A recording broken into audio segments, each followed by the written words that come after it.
წერეთელში რიტუალების სახლის რეაბილიტაცია მიმდინარე წელს შეჩერებულია.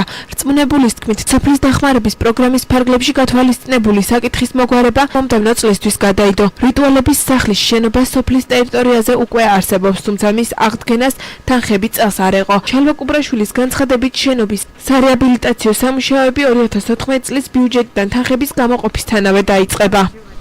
არაფერი არ იყო, აქ შენდებოდა კულტურის სახლი, რომელიც ვერ დამთავრდა და დაუმთავრებელი შენობაა დღესდღეობით. წელს ვერ ვაპირებთ, უпростоრად ვაპირებდით, მაგრამ არ გამოგვივიდა რიტუალების სახლი უნდა სოფელს რო გააკეთებია სოფლის პროექტით, მაგრამ თანხის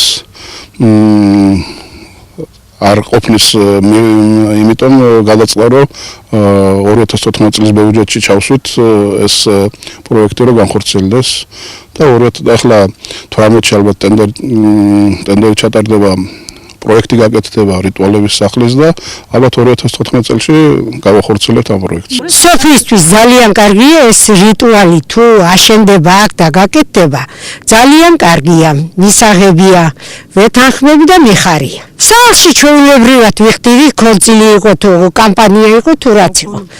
ოჯახებში მოჰქონდა პალატკები, იმას ვალაგებდით და იქ წვალობდით და იქ ვიხდიდით ამ კამპანიებს ან ქორწილს.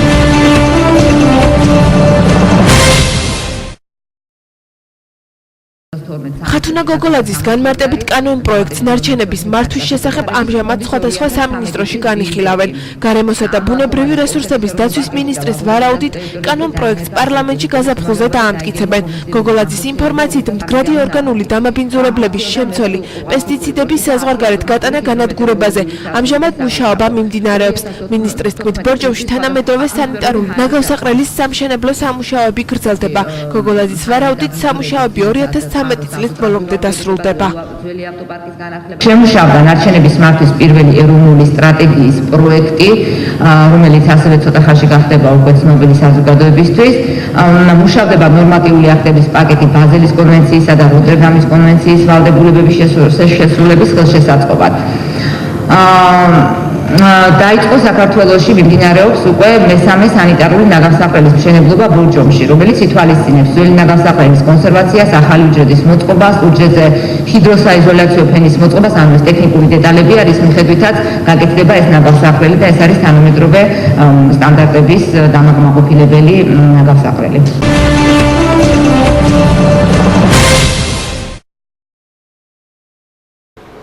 შიარაგვისპირელის სახლ-მუზეუმში მისი 156 წლისადმი მიძღვნილი ლიტერატურულ-თეატრალური საღამო გაიმართა. სხვადასხვა ასაკის მსახიობებმა დამსწრე საზოგადოებას შიარაგვისპირელის შემოქმედების ნაწილი წარუდგინეს. ღონისძიების ავტორთა თქმით, მსგავსი ღონისძიებები ახალგაზრდობას ქართველი კლასიკოსების შემოქმედებას უკეთ გააცნობს. შიარაგვისპირელი ერთ-ერთი პირველი მწერალი იყო, რომელმაც პროზაული ჟანრის მცირე ფორმები ქართულ ლიტერატურაში დაამკვიდრა. დღეს არის შიარაგვისპირელის 156 წლის თავი და ამასთან დაკავშირებით ჩვენ გადავწყვეტეთ ეს შემოქმედებითი საღამო გაგვეკეთებინა, რომელშიც მონაწილეობას იღებენ ჩემი ყოფილი სტუდენტები, ჯერ კიდევ არა სტუდენტები და სტუდიის ბავშვები, რომლებიც ამით დაინტერესდნენ. იცით რა, თემა არის ზუსტად ის, რაც საქართველოში ძალიან წარეთ ჩანს. აი ამდენი ხალხი, რომლებიც კარვებში არიან, შიმშილობენ უკმაყურს, ისევე ჩვეულებრივი ადამიანები უყოფენ მათ. ჩვენც შევდივართ ამ რიცხვში, ალბათ ვფიქრობ, რომ ძალიან ბევრი მათხოვარი ყავს დღეს საქართველოში და ამიტომ შევეხეთ ამ თემას. ბევრი ყავს ჩვენ მწერალი, ასე ვთქვათ, პოეტი, ანუ ძალიან ბევრი დასაფასებელი ადამიანი, რომ მათი ნაზრები, მათი ნაფიქრი, მათი შემოქმედება ძალიან მნიშვნელოვანია თითოეული ქართველისთვის. პირადად ჩემთვის ძალიან დიდი სიხარული არის აი ამ დღეს ყოველივე ამაში მონაწილეობა და გახსენება ყველაფერი ამისი და ვისურვებდი, რომ ძალიან ბევრი იყოს და ძალიან ყველა პოეტის, ყველა მწერლის, ყველა ისე აი ასეთი ადამიანის, ასეთი დიდი ადამიანის იუბილე მოეწყოს, საღამო მოეწყოს და